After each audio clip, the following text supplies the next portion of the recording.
Bienvenue sur ABC Talk dans l'émission Et si on papotait? Alors si on papotait, ce sont des papotages entre femmes sur des problématiques de femmes, sur de la santé, sur de la nutrition. Et au programme d'aujourd'hui, l'endométriose. Alors pourquoi l'endométriose? Parce que 2 millions de femmes françaises sont atteintes de cette maladie, soit une personne sur 10.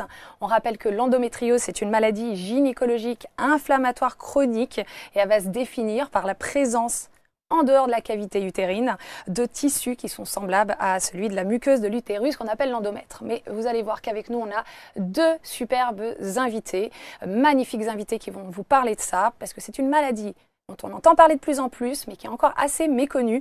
J'ai avec moi aujourd'hui Anne-Charlotte Garret, ici à ma droite. Bonjour Anne-Charlotte. Bonjour Sandra. Et à ma gauche, on a Sophia Rakrouki. Bonjour. Enchantée. Donc aujourd'hui, on parle d'endométriose avec ces deux invités. Pourquoi? Parce qu'on a donc Sophia Rakrouki qui a 31 ans, qui est sage-femme échographiste, spécialiste de la fertilité et de la procréation médicalement assistée.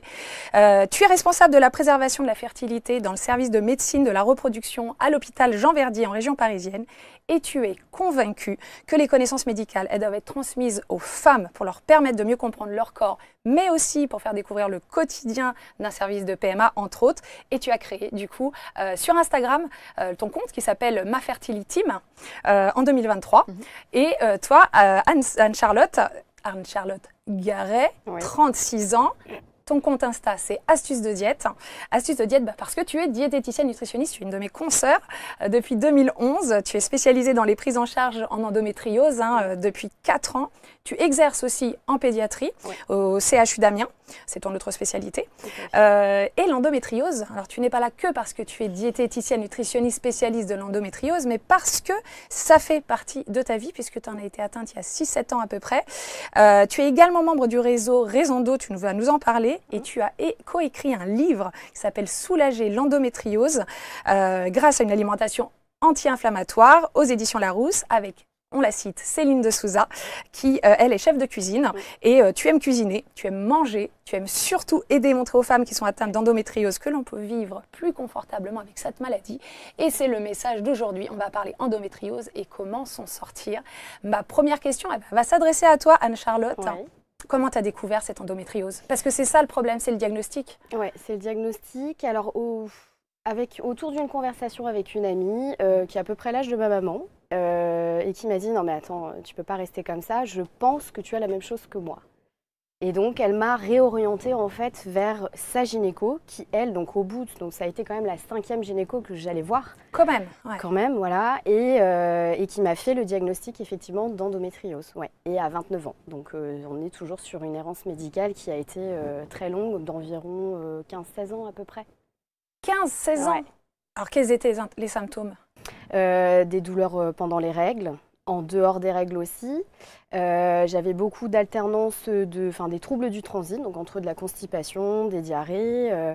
Et puis après, c'était aussi des saignements qui étaient en dehors des cycles. Donc il y avait des choses qui n'étaient pas normales dans tout ça. Toi, tu vois des patients depuis combien de temps atteintes d'endométriose? De patientes? 8 ans à peu près. 8 ans. Qu'est-ce qui a fait que tu as voulu aller vers cette spécialité particulièrement?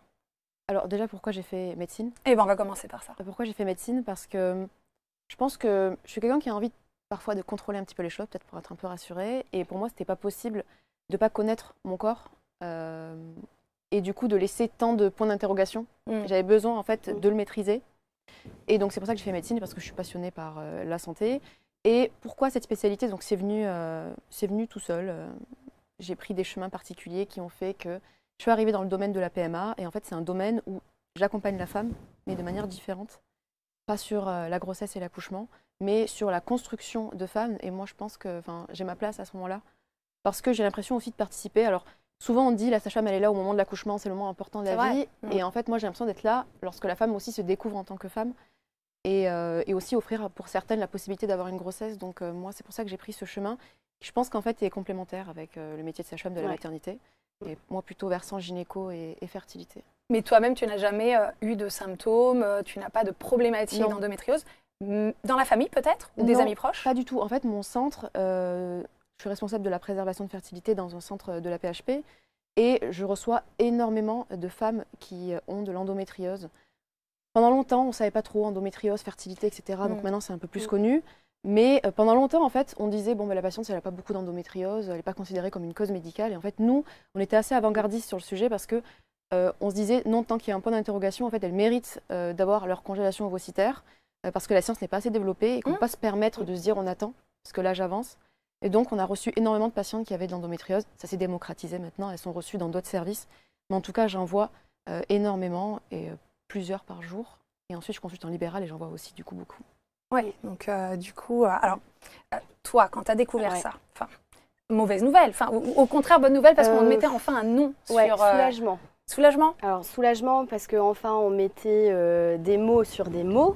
Oui, voilà. Des mots M-O-T-S sur des mots M-A-U-X. Et puis après, ça a été la grande interrogation. Enfin, ça a été tout un tas de questions, une avalanche de questions en me disant, mais qu'est-ce que… Enfin, d'aller regarder aussi, forcément, hein, je suis passée par le côté patiente, voilà, on annonce diagnostic de maladie chronique, et donc d'aller regarder un petit peu, oh là là, je vois plein de choses, difficultés pour avoir des enfants, enfin, on part dans des choses qui sont extrêmement négatives, et là, je me suis dit, oula, je vais arrêter un petit peu tout ça, je vais bien voir aussi comment je vais… faire les choses aussi avec le personnel médical, savoir ce qu'on va mettre en place. Et puis, je me suis dit, c'est bien, mais ça touche quand même pas mal de choses au niveau du digestif. Dans notre métier de diététicien, on se dit, il y a toujours un truc à faire au niveau de l'alimentation pour améliorer aussi certaines pathologies. Oui, parce que tu étais diététicienne bien avant de Bien avant, découvrir. ouais. Et en fait, je me suis dit, mais il y a quelque chose à faire, en fait. Et donc, dans un premier temps, je me suis informée, savoir ce qu'on pouvait faire, est-ce qu'il y avait des choses à faire, effectivement. Et puis, de connaître un peu mieux aussi la maladie. Donc, voilà, de se former au fur et à mesure du temps. Et puis, de se dire, non, en fait, il y a quelque chose à faire. Et si on peut mettre en place des choses, donc c'est une alimentation thérapeutique, qu'on apporte aussi dans d'autres pathologies en finalité. Et quand on voit qu'il y a une amélioration en fait derrière, en gros, je teste les choses avant mes patientes aussi. J'ai un peu fait ça. C'est bien, finalement, et ce qui fait que derrière, alors j'arrive à faire la part entre moi, mon côté, mon expérience, mon endométriose, que c'est une endométriose, une femme, et mes patientes où elles auront des ressentis, une intensité aussi, un ressenti à la douleur qui est différent, qui est propre à chacune, et de m'adapter aussi en fonction d'elles. Donc j'ai mon expérience personnelle, mais j'ai le côté professionnel qui fait que, voilà, j'ai… Tu as dit quelque chose d'intéressant. Une endométriose, une femme. Ouais. Alors du coup, je rebondis, c'est autant de femmes que de symptômes, que de… dis-moi tout. C'est ce qui est compliqué. Et il y a plein de types d'endométriose. Déjà, au niveau anatomique, au niveau de l'endroit où les lésions sont placées, on a plusieurs types d'endométriose. L'adénomiose, l'endométriose superficielle, l'endométriose profonde et l'endométriose ovarienne. Donc déjà, il y a plusieurs descriptions anatomiques. Et en plus, une patiente, elle peut avoir une petite lésion et pourtant avoir hyper mal. Une autre patiente peut avoir plein de lésions, vraiment une endométriose très sévère, et pourtant avoir zéro douleur. Enfin, j'ai vu des femmes avec des kystes de 10 cm, des endométrioses de partout, tout était collé, et pourtant elles avaient zéro douleur. Une qui a une toute petite lésion de l'infertilité, d'autres qui a plein de lésions. En fait, il y a plein de profils différents, plein de symptômes. Et d'ailleurs, j'ai une question, je ne sais pas si je peux… si, il faut justement, on papote. En fait, pourquoi le diagnostic est long? Peut-être qu'on va y revenir, je pense. Mais toi, tu avais toutes ces douleurs. Ouais. Est-ce que tu as consulté d'emblée? Ou alors tu t'es dit c'est peut-être normal d'avoir des règles douloureuses et finalement ça a retardé Ouais, on m'a dit c'est normal. Oh, toi tes règles c'est normal en fait. Et ça, même au sein de la famille. Donc, et c'est comme ça après par la suite que j'ai découvert que non, j'avais une cousine, ma grand-mère paternelle qui me disait oui mais moi j'avais mal à chaque fois. En fait il y a un double problème, c'est que nous les femmes de manière générale, on ne connaît pas assez notre corps, ça c'est clair. On ne parlons même pas du cycle ovarien, c'est ce qu'on disait tout à l'heure, mais le cycle ovarien c'est je pense ce qui nous permet de connaître énormément de pathologies, on ne le connaît pas donc en fait clairement on se tire une balle dans le pied juste de ne pas connaître son cycle, son propre cycle. Et le fait de penser que des règles douloureuses c'est normal, on ne va pas consulter. Donc déjà, il y a une première partie d'une errance qui commence. Ensuite, à un moment donné, on se dit, OK, là, je rate l'école, j'atterris aux urgences, je m'évanouis, il y a un problème. Du coup, on va consulter, on se retrouve face à des personnes qui ne connaissent pas la maladie, qui disent très souvent, parce que c'est le discours que j'ai, c'est dans votre tête, vous n'avez rien. C'est ça. Parce que ces personnes-là n'ont pas été formées, donc ces personnes-là, elles ont exactement les mêmes croyances que nous, en fait. Donc en fait, il y a un truc que je dis souvent à mes patientes, je leur dis quand vous allez vous faire opérer des yeux, vous n'allez pas voir n'importe quel ophtalmologue. C'est important, c'est une opération, c'est une chirurgie des yeux. Et pour autant, lorsque vous avez des particularités, vous pensez que vous avez de l'endométriose ou vous avez des problèmes de fertilité, vous allez voir n'importe quel gynécologue. C'est exactement la même chose. En fait, il faut aller voir des spécialistes. Sinon, on contribue à l'errance médicale. Parce que si la personne vous dit j'ai rien, bah, ça rallonge. Sauf que, à moins que je me trompe, il n'y avait pas, c'est de mieux en mieux, beaucoup de spécialistes en endométriose. C'était ça l'errance médicale aussi. C'était ça l'errance médicale. Alors, mais du coup, il faut savoir dire qu'on ne sait pas. Ah, alors ça, c'est un autre sujet. C'est un autre Effectivement, sujet, il y c'est a un beaucoup autre de sujet. professionnels Mais qui ne le disent pas. après, ouais, c'est vrai qu'il faut aussi relever qu'il y a l'arrêté, je crois que c'est de septembre 2020, qui inclut maintenant l'endométriose dans le cursus de médecine. Ah bah parfait. Et ça, c'est Très bonne intéressant. nouvelle. Ouais. C'est intéressant parce que, du coup, là, on dit souvent l'endométriose, c'est une errance médicale de 10 ans en moyenne. Ouais, Bah, en moyenne, finalement, on c'est s'y ça. retrouve avec toi. Et ça, c'était avant 2020. La théorie, c'est que vu que ça rentre dans le programme de médecine, on n'aurait plus à en être là. Donc, en théorie, c'est censé changer. Bien que, ce que je disais tout à l'heure, je donne des cours à la fac, aux externes et aux étudiants de sage-femme. Et bah, je constate quand même que j'ai donné des cours il y a à peine 3 mois et que ce n'était pas dans leur programme. Et ces personnes-là vont sortir dans quelques mois, être professionnelles. Donc, ça commence, mais c'est encore un petit peu lent. Et je pense que c'est important, ce genre d'émission aussi, C'est pour le en but. parler. ça. Parce que si les professionnels de santé, ça prend du temps, bah, je pense qu'il faut commencer à former les patientes. Parce que c'est elles qui peuvent prendre... Qui peuvent peut-être apporter l'idée Ouais. aux professionnels, qui parfois n'acceptent pas qu'on leur dise d'ailleurs. Il ne faut pas hésiter à changer. Ok, Ouais. c'est un conseil, Faut on pas le hésiter prend. à changer. Donc si le professionnel est fermé à l'idée de l'endométriose, qu'il ne veut même pas essayer de voir si ça pourrait être ça, ton conseil c'est mais on clairement. prend un autre avis. Clairement, moi, ce que je constate, c'est que je vais très souvent dans les congrès. Notamment, les congrès sont spécialisés en infertilité, mais également en endométriose. Mhm. Et à aucun moment, les spécialistes de l'endométriose diront à une personne, vous n'avez pas d'endométriose. On sait tellement vague que plus on s'y connaît en endométriose, plus on se rend compte qu'on ne connaît pas grand-chose. Et en fait, les gens qui ont des idées fermées, vous n'en avez pas, vous avez 6 mois pour tomber enceinte, vous allez devenir infertile, je pense que honnêtement, il faut changer. Ok, bah, c'est un conseil qu'on prend et Ouais. jusqu'au Que bout je du donne bout. aussi à mes patientes. Ah bah voilà, Ouais. C'est ça. Ouais. toi Il faut aussi, être en confiance. il faut changer. Pareil, Ouais. du coup, au niveau de la diététique, Ouais. il y a de l'alimentation qui peut jouer. Tu as écrit un livre à ce sujet. Ouais. On n'est pas sur de l'alimentation thérapeutique, tu l'as cité tout à l'heure. On est sur C'est une du alimentation thérapeutique. On ouais. guérit ou on Alors, soulage. Non, on soulage. Voilà.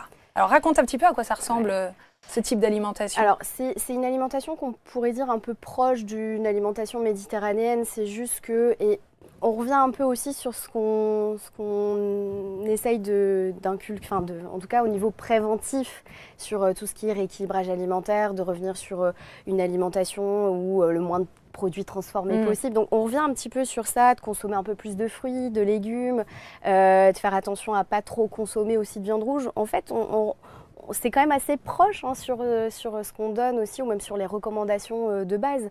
Donc c'est juste que on va accentuer le fait qu'il y ait un petit peu plus de fibres, justement pour qu'on puisse avoir sur l'index glycémique, donc le taux de sucre dans le sang, pour pas non plus que ça nous fasse des grosses variations au niveau de l'insuline, parce que cette insuline, elle est là pour nous faire abaisser donc la glycémie, taux de sucre dans le sang, pour ceux qui vont un petit peu plus expliquer. Cette insuline, quand elle est relarguée, en fait, elle est pro-inflammatoire. C'est-à-dire qu'elle va aller nous titiller le terrain inflammatoire. Et nous, ce qu'on veut, c'est abaisser ce terrain inflammatoire. Et donc, on a plein de paramètres nutritionnels qui vont pouvoir nous aider. Les fibres nous aident. Elles vont aussi réduire, en fait, à diminuer notre terrain œstrogénique. Alors, il faut qu'il y ait un petit peu d'œstrogène qui circule, mais on essaye aussi un petit peu de l'atténuer quand même. Donc il y a à la fois le terrain hormonal, on essaye d'agir sur l'inflammation, mais aussi sur le microbiote. Le fameux microbiote, on rappelle, je rappelle ou tu rappelles le microbiote, parce que c'est le microbiote de la flore intestinale en fait, tous ces bons micro-organismes qu'on a dans le ventre. C'est ça. On est en train de se rendre compte qu'ils ont plein d'effets sur plein de choses. Il y a plein d'effets et sur beaucoup de pathologies, et on s'aperçoit qu'en fait on a de plus en plus aussi, quand on a des intolérances, des choses comme ça, en fonction de ce que l'on va manger, si on n'adapte pas non plus une alimentation adaptée pour son microbiote, derrière on aura tout un tas de conséquences. Si par exemple, je sais pas, moi j'ai régulièrement et souvent des migraines, il faudrait peut-être essayer de savoir si dans l'alimentation il n'y a pas quelque chose qui fait que ça provoque ça. Toi, auprès de tes patientes, tu as des améliorations assez oui. Quand marquées. on revoit ne serait-ce l'environnement du repas, prendre son temps pour manger. Alors c'est ce que j'explique à mes tout petits patients quand je dis oui, mais quand on mange des aliments. Ces aliments, en fait, ils nous apportent de l'énergie. Et bien une voiture, pour avancer, qu'est-ce qu'elle a besoin? Elle a besoin de carburant. Nous, notre carburant, c'est les aliments. Si on se trompe de carburant, bah, automatiquement, bah, après, la voiture, elle va avoir du mal à avancer. Et puis au bout d'un moment, elle va s'arrêter. Bah, là, ça va être la même chose aussi pour le corps. D'ailleurs, Sophia, dans les formations que tu donnes, etc., on parle alimentation, même si après il y a des spécialistes pour ça, mais est-ce que ça fait partie de la formation? On en parle de plus en plus, heureusement. Ça a mis du temps. Moi, quand je parle surtout à mes patientes d'endométriose, déjà, ce qui est hyper important, c'est que je leur explique ce que c'est, je leur fais un schéma. Ça, c'est très bien, parce que je crois qu'on n'a pas de visuel sur à quoi ça ressemble. Je veux qu'elles visualisent, et souvent, elles ramènent leurs IRM et leurs échographies, et je leur explique exactement sur le dessin où sont les lésions, et elles comprennent toutes seules les douleurs que ça implique. Juste en visualisant. Juste en visualisant où se trouve la lésion. Exactement. D'accord.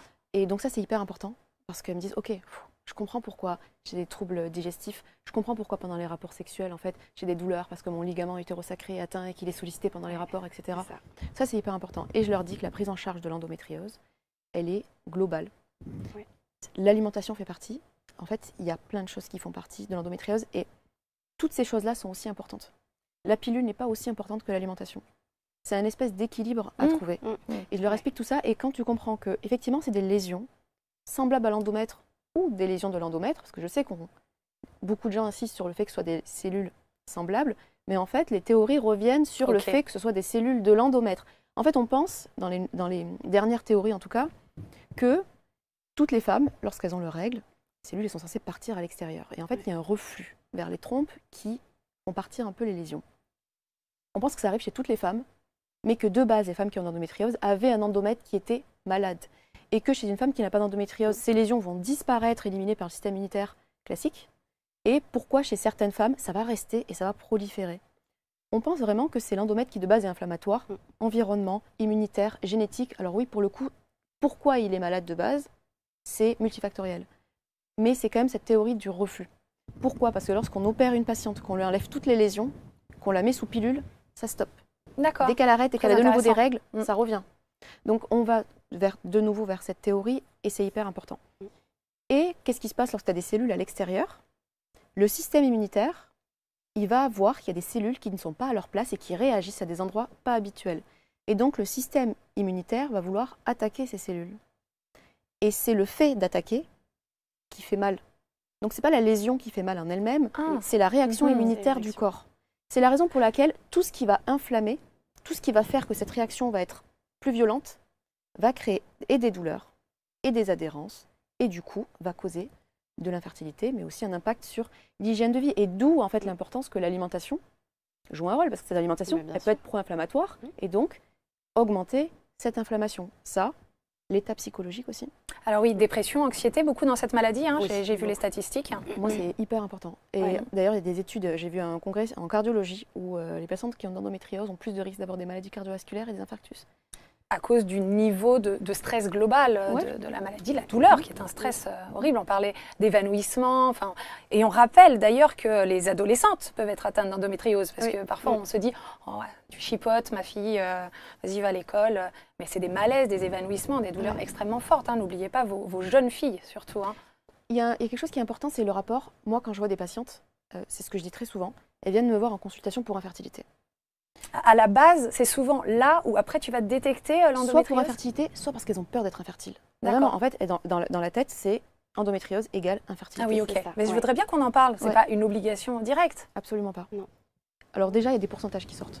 Eh bien, si tu en as. On dit que 30% des femmes qui ont de l'endométriose pourront, je dis bien pourront, avoir de l'infertilité due à cette endométriose. D'accord. Et ça veut dire quoi, 30%, alors qu'on ne sait même pas encore le diagnostiquer correctement, on ne sait même pas réellement combien il y en a dans la population générale. Donc déjà, il faut mettre des pincettes. Ensuite, historiquement, on a cherché l'endométriose dans les centres de PMH des patientes qui étaient infertiles initialement. Oui, en plus, c'est un peu biaisé. Donc il y a forcément une corrélation. Donc elles viennent me voir parce qu'elles ont peur de ça. Et en fait, moi qui est dans le domaine de la fertilité, je peux vous dire qu'on n'est pas assez bon pour savoir, oui, ça va créer de l'inflammation. L'inflammation crée un environnement qui fait que quand l'ovule rencontre le spermatozoïde, c'est comme s'il devait communiquer qu'il y avait un peu de brouhaha autour. Oui, et que parfois, ça... Est-ce que ça seul, ça a un impact? Très souvent, c'est une accumulation de facteurs de risque. Ça, plus l'âge, plus l'environnement qui n'est pas hyper sain aujourd'hui. Et donc, très souvent, en fait, c'est l'accumulation de facteurs de risque. Alors oui, il y a des endométrioses qui peuvent causer de l'infertilité directe. Bah, c'est facile. Une endométriose qui bouche les trompes. Bah, voilà. ouais. Une endométriose qui crée une modification anatomique. Il y a tellement d'adhérence de choses collées qui fait que l'ovaire se retrouve là-bas, la trompe se retrouve là-bas. Bah, on imagine bien que ça va être un peu compliqué. Donc, il y a des choses qui sont claires. Mais en fait, comme elle a dit tout à l'heure, systématique. Comme tu as dit tout à l'heure, bah, il y a une endométriose. Une femme. Voilà. Je pense que c'est on n'en sait rien. Très beau résumé. Et toi, Anne-Charlotte, du coup, à titre personnel, alors, tu es fertile? Où tu en es avec cette endométriose? Je sais que je suis fertile. Après, bon, les choses de la vie font que là, j'ai pas actuellement de projet particulier. Ça, voilà. c'est personnel, oui. Mais oui, ça là-dessus, moi, j'ai pas de peur, j'ai pas d'appréhension. Ce qu'on disait tout à l'heure, c'est très bien de dédramatiser autour de cette maladie, parce que le premier truc, c'est t'as de l'endométriose, mais tu peux pas avoir d'enfant. Ouais, c'est Mais vraiment en fait, l'idée. C'est bien qu'on en parle aujourd'hui. C'est pas. Mais c'est très grave. Hein. Ouais. C'est très grave de le penser. Ouais. Oui, voilà. Et de le dire comme ça aussi facilement. Et c'est stressant en fait, cette maladie qu'on ne connaît pas, qui potentiellement peut donner de l'infertilité. C'est ça. Et en fait, il y a des patientes qui ont des enfants, 3, 4 enfants, et puis qui découvrent en fait bien après qu'elles ont de l'endométriose. Et ça ne leur a pas empêché d'avoir des enfants, elles le découvrent bien après. Ou alors, il y en a certaines qui ont de l'endométriose, puis bon, prennent un peu le truc, ok, bon, c'est bien, qui arrivent quand même à faire la part des choses, à être pas trop stressés, qui comprennent que plus on est stressé et moins ça va fonctionner aussi. Et puis en fait, derrière, ça fonctionne direct en fait. Ouais, complètement. Donc, moi, ce que je me demande, c'est quel pourcentage de femmes atteintes d'endométriose, actuellement, toi, à l'état actuel des choses, parce qu'on n'est pas encore suffisamment avancé, tu arrives à guérir, entre guillemets, elles arrivent à ne plus avoir du tout de douleur, c'est possible? Oui, voilà, message d'espoir. J'ai besoin, qu'on entende ça. Non, c'est possible. Tout à l'heure, bon, du coup, tu me disais, quand il y a une patiente qui vient te voir, elles viennent me voir parce qu'elles ont peur d'être infertiles. Oui.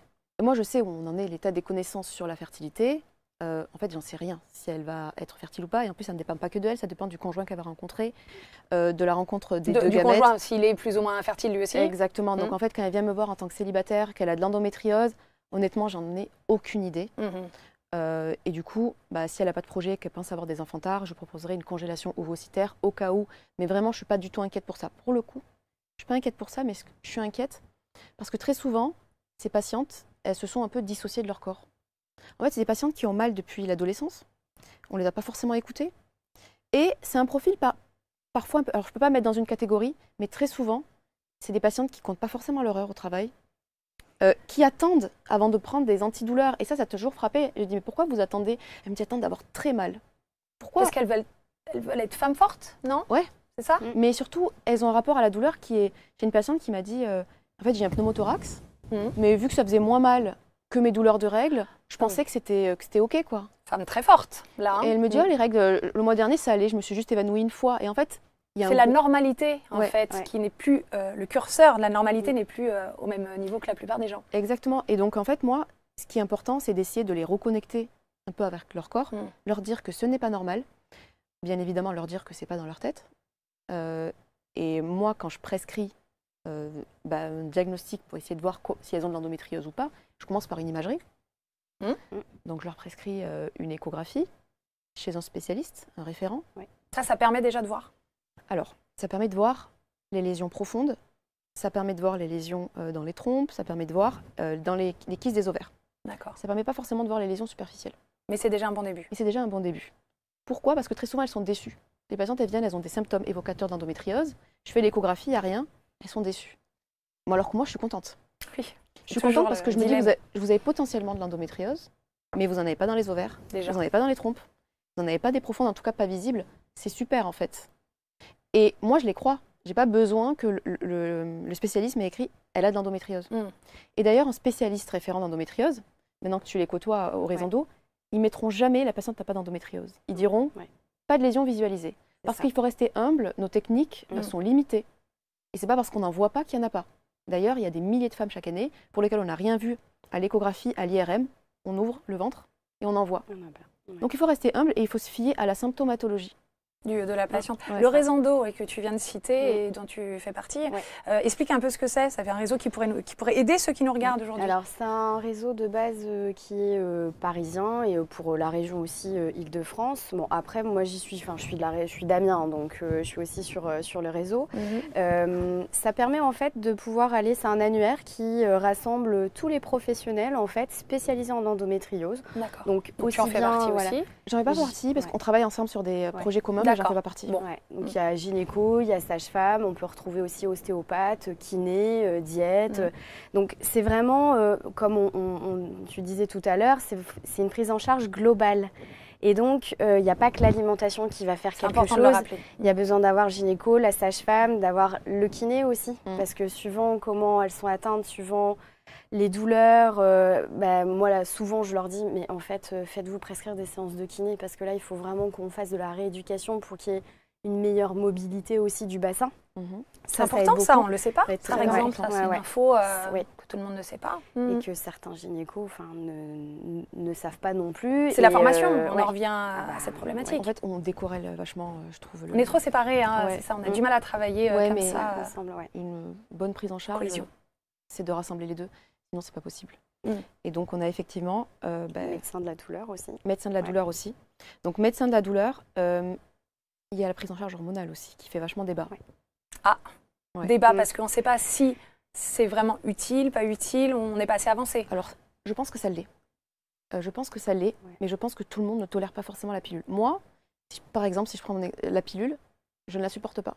À titre personnel, c'est ça que tu veux dire. J'en ai essayé des dizaines. Quand je prends la pilule, c'est soit je prends 10 kilos, soit j'ai de l'acné, soit j'ai plus de libido, soit je suis en dépression. Il y a toujours un effet secondaire assez fort. Donc en fait, parce que je sais ça, quand une patiente vient me voir, elle me dit, écoutez, effectivement, ça soulage mes douleurs, mais à côté de ça, j'ai plus de libido, je suis en dépression, il n'y a rien qui va.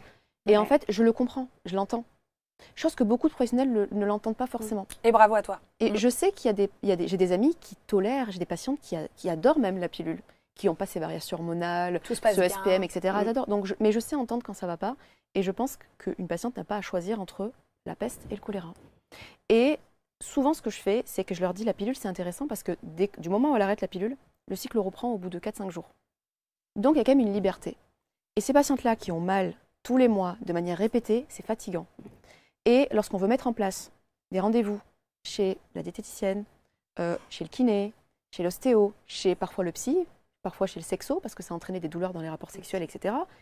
Eh bien, quand on a tous les mois cette douleur qui nous rappelle qu'on est malade, c'est compliqué. Donc, très souvent, ce que je fais, c'est que je les mets sous pilule en continu pendant 4-5 mois. C'est important de leur dire que c'est transitoire. Elles mettent en place, du coup, toute une prise en charge globale. Je les revois. Et ensuite, on essaye d'arrêter la pilule. Des fois, je leur dis, vous la prenez 6 mois, vous arrêtez 6 mois, vous reprenez. En fait, on est libre. Et ça, elles ne le savent pas. Elles ont l'impression qu'on met la pilule, parfois, c'est tout le temps. Eh bien, je trouve que quand j'arrête la pilule et qu'elles ont mis en place ce genre de prise en charge, toi, tu me diras aussi ton expérience, mais très souvent, la douleur, c'est juste impressionnant.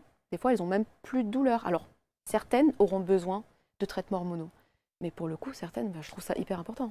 Justement, Charlotte, je voulais savoir, t'en es où exactement? Niveau douleur, est-ce que déjà t'allais jusqu'à évanouissement? Alors non, pas évanouissement. Parce qu'on rappelle, une femme, une endométriose, donc ça peut vraiment être différent. Urgence, oui, avec morphine. Quand même. Ouais. Donc douleur bien corsée. Et ça rejoint aussi où on n'a pas envie de prendre d'avoir cette automédication automatique, de dire bah non, je vais donc pas prendre de médicaments en direct, mais ce qui fait qu'en fait au fur et à mesure on a une tolérance à la douleur ce que tu disais, qui augmente. On se dit voilà, non là ça va, ça passe, mais ça fatigue derrière, ça épuise. Et psychologiquement et physiquement, les deux sont fortement sollicités. Et toi, alors du coup, c'est pilule qui t'a soulagée, autre chose? Pilule qui m'a soulagée, oui. Mais sur les patientes que j'ai eues en suivi, on va dire que j'avais la moitié qui n'en prenait pas pour tout un tas de raisons et qui ne la supportent pas. Et puis de l'autre côté où elle la prenait. Et puis de l'entre-deux aussi où je ne sais pas si je la prends ou qu'est-ce que je fais. Je dis de toute façon, rien n'empêche effectivement de l'essayer, de voir ce que ça donne. Et puis si ça ne va pas, on l'arrête en fait. Surtout qu'il y a des nouvelles générations de pilules qui ont montré dans des études qui diminuent les lésions. D'accord. Ouais, notamment les kystes et tout ça, le Genogest. Donc je pense que ça vaut le coup quand même d'essayer. Ouais. Donc à essayer, après, c'est en fonction de chacune. Toi, pour parler de ton cas personnel, t'en es où au niveau de la douleur et de l'endométriose? J'arrive à bien gérer maintenant. En fait, c'est-à-dire que ça m'a appris à mieux connaître mon corps et de me dire, et puis même le fait aussi de maîtriser au fur et à mesure. Alors, ça a mis du temps, hein, même si c'est mon métier, je veux dire, au niveau de l'alimentation, j'ai quand même mis pas mal d'années en fait pour comprendre quel type d'aliment pouvait me provoquer des douleurs à tel moment, ou si ça me provoquait plus de fatigue, pas forcément des douleurs, hein, s'il y a les douleurs, mais il y a aussi le côté, transit, ça va pas aller, mais c'est pas forcément, j'aurais pas forcément automatiquement des douleurs d'endométriose, ou alors une grosse fatigue. La viande rouge, je sais que si j'en consomme, je vais avoir une énorme fatigue pendant plusieurs jours, et après je vais avoir un peu de saignement. Et après ça va se calmer. Propre à chaque patient en plus. Hein. Et bon, après, c'est pro-inflammatoire, la viande rouge, pour rappel. Perso, donc c'est ce que j'ai remarqué.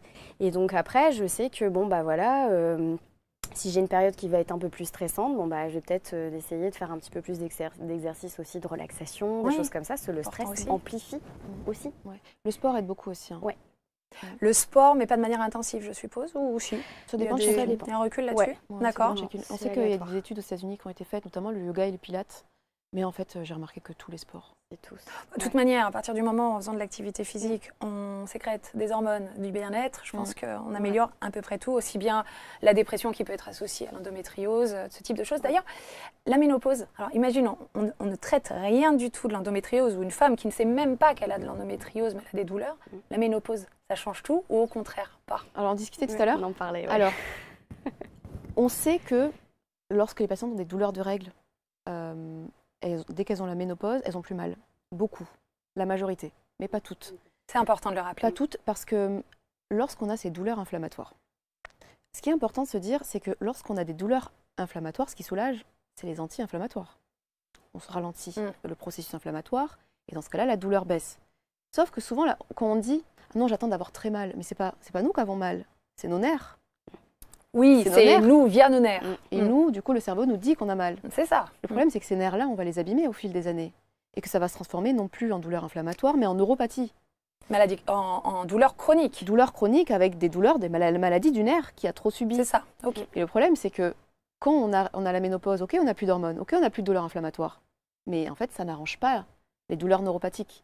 Et donc, si on a ce genre de douleurs-là, ces douleurs chroniques notamment, eh bien la ménopause ne va pas les soulager. Tout comme la chirurgie ne va pas les soulager. C'est la raison pour laquelle on ne fait pas de chirurgie en première intention.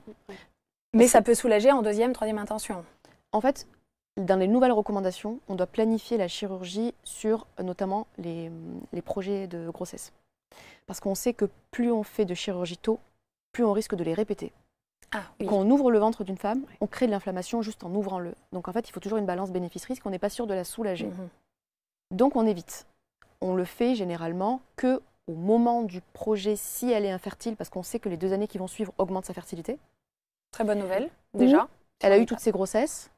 Et puis finalement, on se dit, là, on opère parce que c'est moins à risque, mais on essaye de le retarder grâce à tout ce qu'on fait. C'est ça. Toi, il n'y a pas eu de chirurgie? Si. Alors, dis, raconte. Quoi 1 an après mon diagnostic, en fait, à 30 ans, j'ai eu l'intervention parce que les douleurs étaient trop handicapantes.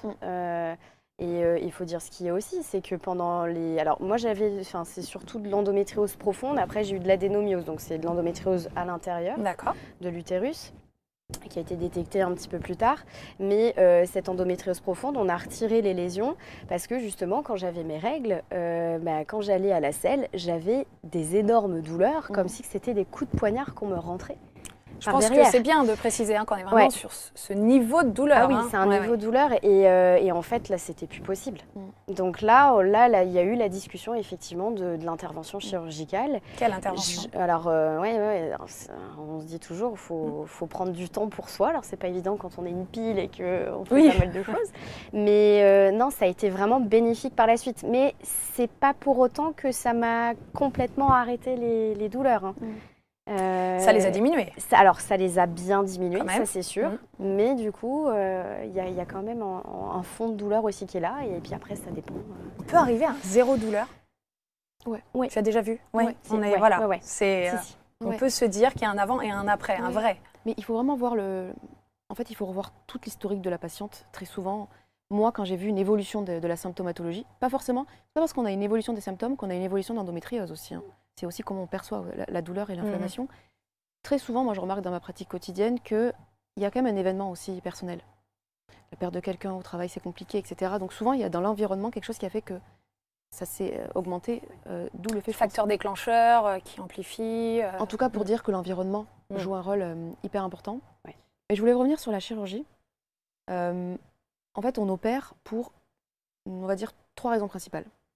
La première, c'est qu'on n'est pas soulagé par les antidouleurs et la pilule, qui arrive aussi parfois. Enfin, en tout cas, quand on n'est pas soulagé par ça, on pense à l'opération. On n'a pas le choix parce que la qualité de vie, elle est beaucoup trop impactée. Ouais. Donc certes, il y a des risques de la chirurgie, mais ces risques face au fait que, de toute façon, c'est clair que tous les jours, ça ne va pas, il vaut mieux opérer.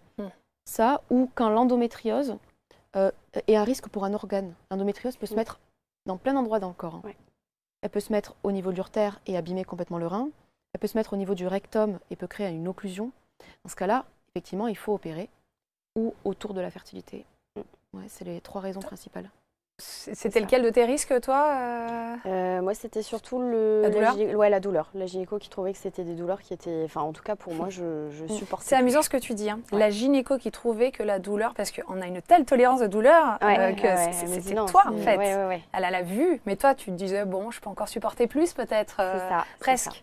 C'est ce que tu racontais tout à l'heure. C'est très intéressant. On a une telle tolérance de douleur que ce qui est anormal est presque normal. En fait. On se dit, j'ai peut-être pas normal d'avoir mal. C'est pas normal d'avoir mal. C'est pas normal. Moi, j'ai un stérilet au cuivre, j'ai pas du tout mal, je ressens rien. Et ça doit être la norme, en fait. C'est ça, de ne pas avoir mal. Ça doit être la norme. Avoir mal.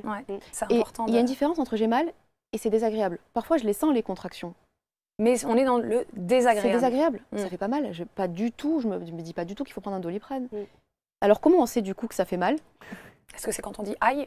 C'est quand ça nous empêche de faire une activité quotidienne. Par exemple, si tu es censé te lever pour faire le thé ou pour passer l'aspirateur et qu'en fait tu te dis je le ferai plus tard parce que là, je peux pas. Juste ça, ce n'est pas normal. Alors, s'évanouir, pas aller à l'école, là, on est dans des niveaux... là, on est complètement. Et c'est pas encore un caprice, hein, c'est important de le répéter parce que combien de fois on a entendu « Oh là là, tu fais un caprice, là, ma fille, tu as juste des petites douleurs de règles, va à l'école. » Attention, c'est bien de le rappeler. Tu as dû l'entendre, ça, en plus. Ah ben oui, et je trouve que quand on m'a posé une fois la question en me disant « Mais qu'est-ce qui était le plus difficile, en fait, dans l'endométriose ?» Si c'était les douleurs... Le fait de ne pas pouvoir faire certaines activités ou quoi que ce soit. Et en fait, non, je trouve que c'est l'incompréhension de l'entourage. Le fait de se prendre des réflexions, de toute façon, tu es toujours fatigué. De toute façon, tu as encore mal.